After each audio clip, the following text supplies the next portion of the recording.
from the News Channel 5 network.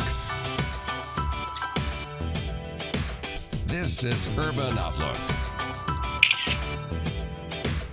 Hello and welcome to Urban Outlook. I'm April Eaton. Thank you so much for being with us today.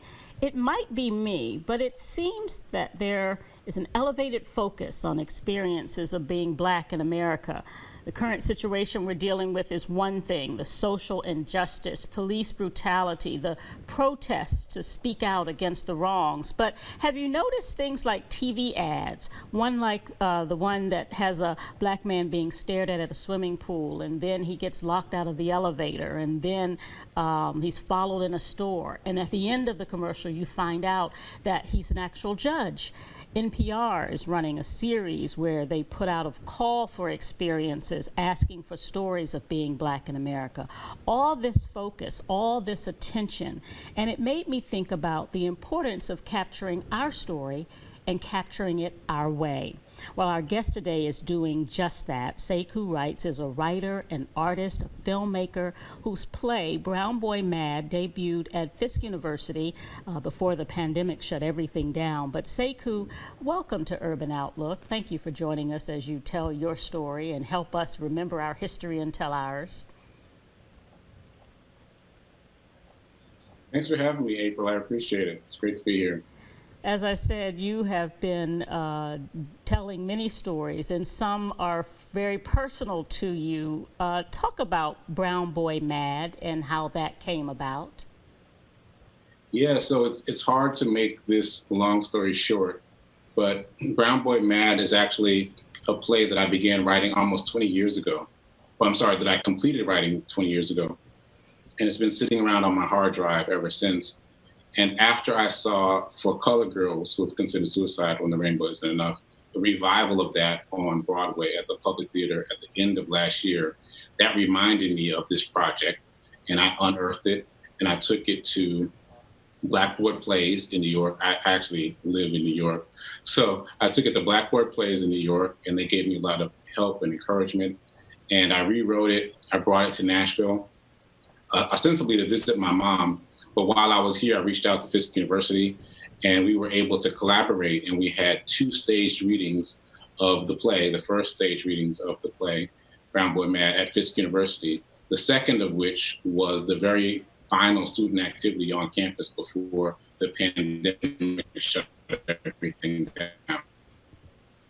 I want to show a little bit of Brown Boy Mad if we can, and then talk more about it. Can we show a clip, please? Hey, you. Yeah. Yep, in the back. Yeah. Right there. Behind the chips. Right there. Hell no. And I was like, yay! Mm-hmm. Ooh, oh. Diamond in the back. Some rooftop. Dig in the sea with the gangster lead. Hey. Oh. Hey. The way you make me feel. Brown Boy Mad. Now, the topics there range from being pulled over by police, comments about corporate America. Are these your personal stories that are pulled together and told from the student's perspective? They are indeed. This is an autobiographical play. So all of the poems and monologues are from my personal experience. So I originally envisioned it as a one-man show, and then it evolved really just in the past few months to expand itself beyond just me performing it. Through Blackboard Plays in New York, I had a few other Black men at first, just Black men, play different parts of me.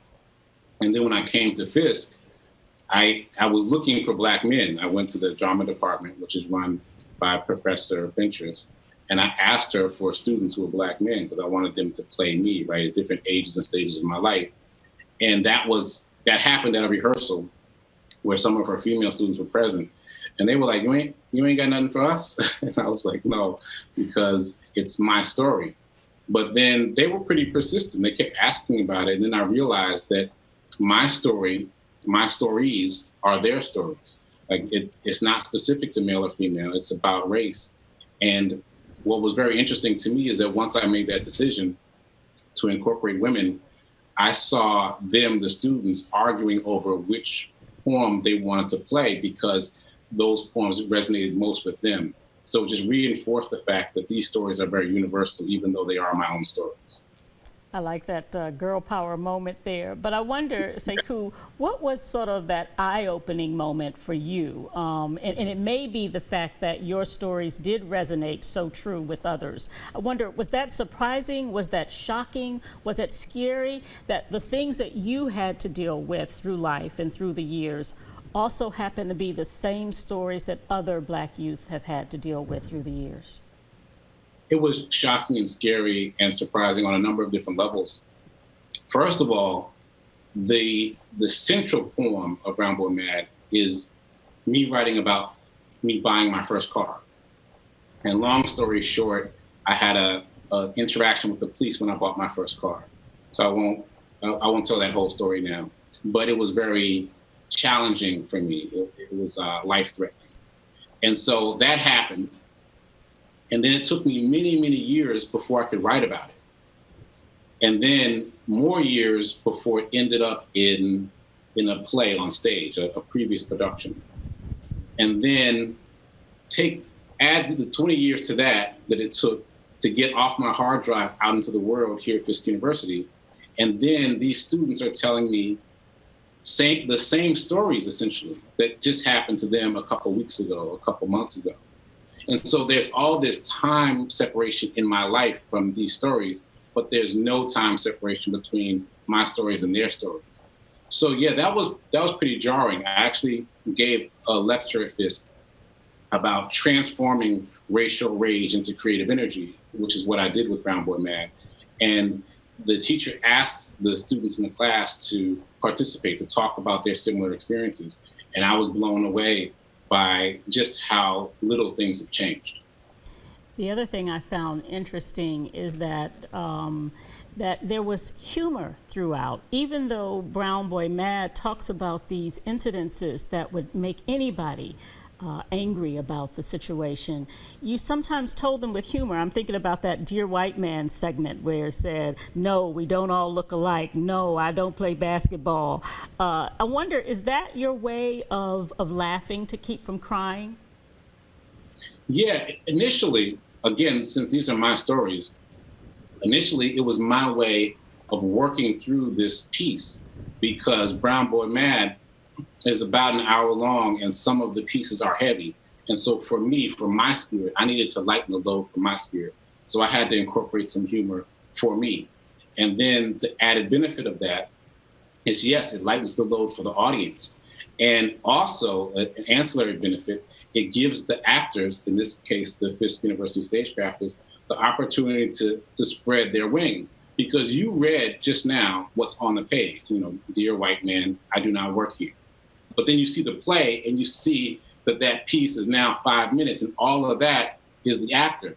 And that's because they chose the Dear White Man pieces that spoke to their personal experience, things that they had experienced for themselves that really upset them. And so there's a universality there, and also the universality of humor that helps make it accessible to everyone, and hopefully not so hard to endure.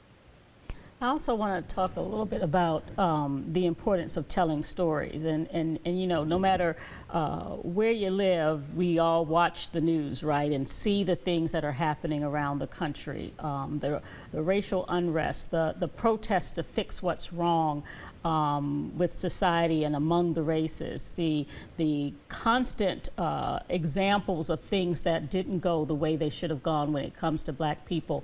And I wonder if as you look at your work, not just this particular production, but your body of work, the importance of making sure we have a strong voice and that you tell those stories and others tell those stories about us as a people. Yeah, I think it's critical that we tell our stories. And as you noticed from me talking about mine, it took me a very long time to actually tell these stories. And I think that speaks to the angst. It speaks to the pain that these stories bring in us, right? And so what you just said is a good segue because of Brown Boy Mad, some of my friends started sharing with me stories of their interactions with life and racism. And what was interesting about that to me is some of the stories I'd heard before, but they were stories that I'd heard as funny stories. But when they were telling them to me now in this new space, they weren't funny anymore. People were willing to kind of shed the mask and reveal how they really felt. And so I've been asking those friends to videotape themselves telling the stories. And those videotapes, those snippets have turned into a new project called Unmasked that was naturally born out of Brown Boy Mad, but accidentally so. Let's take a quick break, and when we come back, I want to show some of that Unmasked segment for our viewers to see. We'll be right back after this. Stay with us.